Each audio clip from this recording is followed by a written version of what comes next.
Minister would also be addressing you in terms of certain measures that will have to be taken as a result of this information. Thank you. Minister Bostic. Good afternoon, all. Thank you, Minister Walcott. As Minister Walcott would have indicated, there are 10 new positive COVID-19 cases in Barbados. During the last 5 hours or so, we were scrutinizing the results from the Best dos Santos lab, and the lab, through the test results, indicated that there were 10 positive cases. Of concern is the fact that we have 5 cases that we are actively pursuing and investigating. And these cases are of concern to us because these are cases that we cannot link at this time to persons who had traveled recently. In other words, the 5 cases suggest that there is some local transmission, and I repeat, local transmission. There is no community spread in Barbados at this point in time. Out of the 5 cases, there are 3 that we are even given greater attention to, and that is because in the case of 2 of the cases are actually officers of the Barbados Prison Service. And the Ministry of Health and Wellness is engaging at this point in time with prison authorities, and we will be launching a massive campaign at the prison intended to test every single person who works at the prison in Barbados over the next 48 hours. And that is inclusive of prisoners, prison wardens, and also civilian staff. And this is going to be going on for the next 48 hours, as I said, and we will continue also to throw as many of our resources as we need to in terms of the other 3 cases. So all 5 cases will be under active investigation, and we intend to bring this matter to some sort of clarity once we have all of the facts available. It's at this stage that we will invite the Chief Medical Officer, Dr. George, who will give some additional details.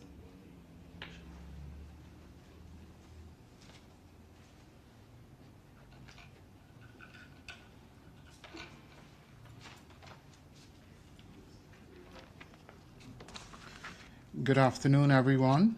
As the Minister had indicated, there are 10 new positive cases, 5 of which are of particular concern. And the 5 of particular concern are as follows: a 37-year-old male of a Christchurch address, a 28-year-old male of a St. James address, a 43-year-old female of a St. Thomas address, an 18-year-old male of a Christchurch address, and a 43-year-old male of a St. James address. 3 of the 5 had minor symptoms that suggested that they were infected with COVID, but as we indicated, none of them had a travel history.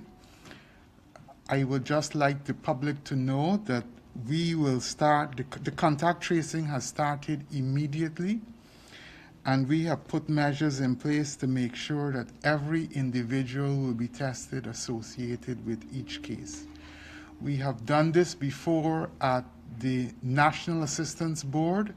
We have done this before at the Ellerslie School and the outbreak in a church. We do have the resources to make this happen, and I ask the public to bear with us during this period of time, cooperate with public health officials to make this process seamless. Thank you so much.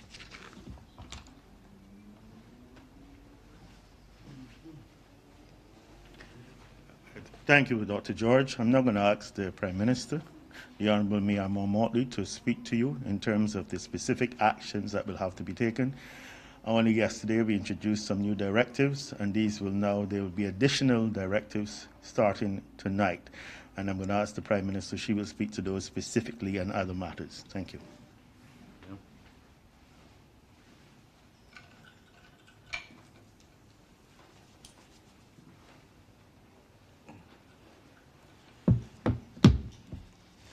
Thank you very much, Minister Walcott. Good afternoon to all Barbadians and all who are hearing my voice.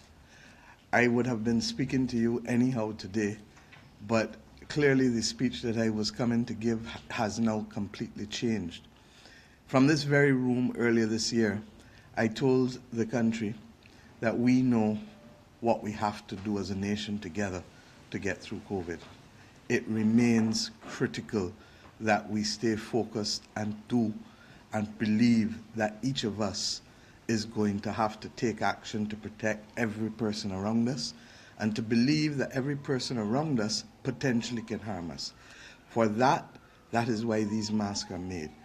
We are at this stage going to look at putting a number of issues and a number of measures in place. But I want to talk for a minute to you, because I did promise you that as easily as we know how to press the accelerator, we know how to press the brakes. The time for brake pressing has come upon us. Just before 10:30 this morning, Minister Bostic called me and briefed me as to what the Ministry of Health had found within the last hour. As a result of that, the government has moved with absolute alacrity to be able to take the actions in place. I've met with the subcommittee of cabinet. We've taken certain decisions that we believe to be critical, not to panic anybody, but we told you that we will never wait until we have a whole set of cases in order to take action. We also told you that any day that we have cases that we don't know how we got there or how the persons received the virus, then we would be taking immediate action to press brakes. That moment has come. For the cases that both Dr. George and Minister Bostic spoke about, we do not yet know how these persons contracted the virus. And to that extent, therefore, the time has come for the country to go on pause for a little bit until we can get all of the facts that we need to get. In the case of the National Assistance Board, we were already in restricted movement when that happened, and we were able, luckily, to do the contact tracing aggressively. In the case of Ellerslie School, we also were able to do that aggressively and get beyond that point. With the prison, the circumstances are clearly more complex, and having 2 prison officers positive within the last few hours has clearly put us at risk of a difficult situation and potential transfer within the prison system. I'm therefore in full agreement with the approach by the Ministry of Health that will allow all persons excuse me, at the prison to be tested, whether they are prisoner, prison officer, civilian staff, to be tested within the next 48 hours, and thereafter to be tested again 5 days later to have for sure removed from us, get some water please, to remove from us any possibility of any difficulties with respect to the contagion of this virus in Barbados. We are not yet at a panic stage, but we are at the stage of firm decisions and firm action being taken. I've learned in my life that a few hours of fetting and frolicking become only a memory, but that memory needs a person to be living for that person to enjoy the memory themselves. If not, it is just others reflecting on other people. For us, therefore, regardless of the fact that this is Old Year's Day, New Year's Eve, the fact that in some parts of the world 2021 has already risen, that's irrelevant. We are now going to take action to protect the vital interests of Barbadians, our guests, and indeed our country. To that extent, therefore, with immediate effect, this country will have a curfew from midnight to 5 a.m. from today, 31st of December, until the 14th of January. Every night from midnight to 5 a.m. We're doing that in order to be able to pause and cause everybody to pause with respect to the frolicking and the public gatherings and fetting. There will be no commercial fetes day or night during that next period up until the 14th of January. No commercial fetes. I was not going anywhere tonight, thank you. I was not going anywhere tonight.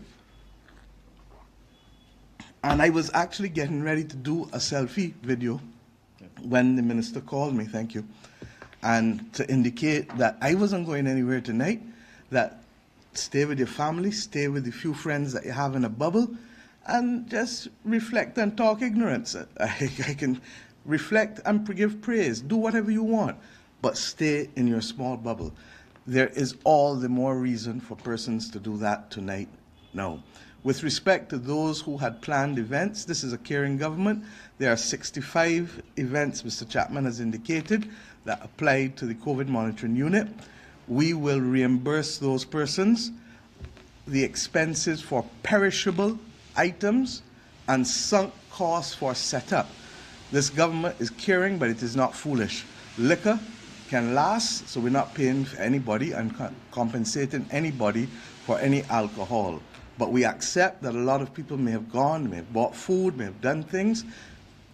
We will reimburse them for that upon the appropriate evidentiary proof being submitted to the appropriate bodies, as you will hear from the subcommittee next week. Secondly, we are going to declare Monday and Tuesday as bank holidays, not because we want you to go out there and fet or gather. In fact, it's the absolute opposite. We are still insisting that people stay as close as possible to where they live or to people with whom they have a bubble relationship, family, or that friends in a close bubble. And why? Because the public health officials need the space and time of a paused Barbados in order to aggressively carry out the contact tracing. If we had had National Heroes Day and May Day in April, we would be having 2 bank holidays back to back. And if we can do it for those other purposes, we can do it for the public health officials in order to be able to get into people's homes and to be able to monitor and to test and to trace. With respect to those persons who live in houses with prison officers, we're asking you, just relax yourself for a few days and don't mix. Don't go about mixing. We hope that, like the NAB, like the LSE situation, that this will come out good too, but we have to be prepared if it doesn't.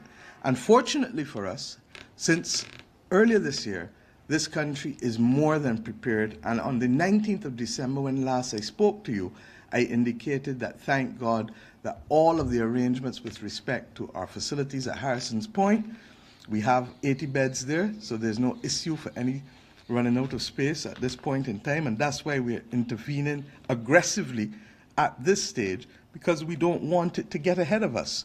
Similarly, we have the nurses, we have the doctors, we have what we need, and we are obviously moving and seeing light at the end of the tunnel with respect to, during 2021, we expect by the end of the first quarter to have vaccines here that will allow us to be able to deploy, particularly to the most vulnerable.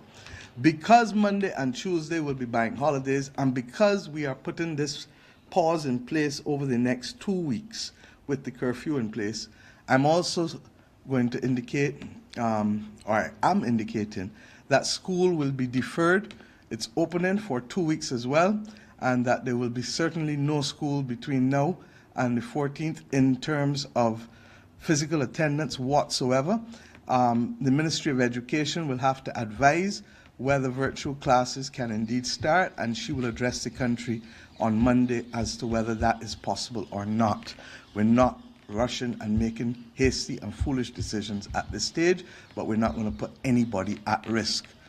Similarly, tonight, people would have bought fireworks. If you want to let go of your fireworks at 6 o'clock, 7 o'clock, 8 o'clock, you can do so, but ensure that while the fireworks are diffusing in the air, cast your eyes up, but no set of gathering on the ground, because the police, the Commissioner of Police is with me, the Chief of Staff is with me, and they have very, very clear instructions not to deal with any foolishness with people gathering in large groups, because the government, as you heard from Minister Walcott on Monday, and Minister Bostic and the Attorney General, that the government is insisting that people comply with the protocols.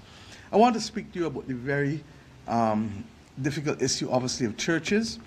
We would have been aware that tonight is watch night, and that normally churches would close after midnight. We are literally saying to churches, if you are going to have services, you have to have people finished by 11 o'clock. Similarly with restaurants, where we believe that the protocols of the restaurants, and I'm advised by the COVID monitoring unit, Mr. Chapman, and others, that the protocols being observed in restaurants are generally complied with, and that to that extent, restaurants and churches can remain functioning this evening, but by 11 o'clock, shut it down so that everybody can get home, whether it is a church service or whether it is the restaurant. In the case of the restaurants, we're asking those restaurant owners to make provision for staff to get home after 11, especially if they have to take 2 buses, because there's no possibility of most instances of 2 buses being taken between 11 and 12. And to that extent, therefore, persons will be required to think. I'm not asking you to panic. People can go out and have dinner this evening as they want. Stay in your bubble. Wear your mask. Sanitize. Right here in Lower Court, I have so many sanitizer bottles I can't even think. From you walk in and all over the house. And we need to just continue doing what we know is absolutely critical if we are going to beat this thing. And as Jeffrey keeps saying, no retreat, no surrender. In addition to the fireworks being used earlier tonight, because we recognize that those can go dumb as well. And even with all of this, there's nothing like looking into the skies and seeing some fireworks go off, but do not let us get exuberant about it. We are not shutting the beaches at this stage, but I want you to know I am frightened to do it. So if we see people doing ignorance, I've asked the Attorney General to ensure that there's drone technology made available to the police force so that they and the Coast Guard can keep adequate watch. There's nothing wrong with being in the sea. I like the sea bad. But what we don't want is people on the beaches gathering in the manner that they did on Boxing Day, which was completely unacceptable, and for which I have asked the COVID monitoring unit to let me know how it happened and what actions they were going to take about it, because we all know better, especially those who were on the boats and those who were on the beaches. So my friends, I'm asking us to bear with us on these things. The public holiday, as I said, will be Monday and Tuesday. The benefit of a public holiday, Her Excellency will have to do the appropriate directive, but the benefit of a public holiday is that supermarkets, gas stations, those things will all be open, so there's no need for any panic buying. I want to repeat myself. Bajans, brethren, sistren, all of we, there is no need for any panic buying, because those things will be immediately accessible. All we are trying to do, my friends, is to allow the Ministry of Health to undertake an aggressive form of contact tracing and testing, so that to the extent that there are persons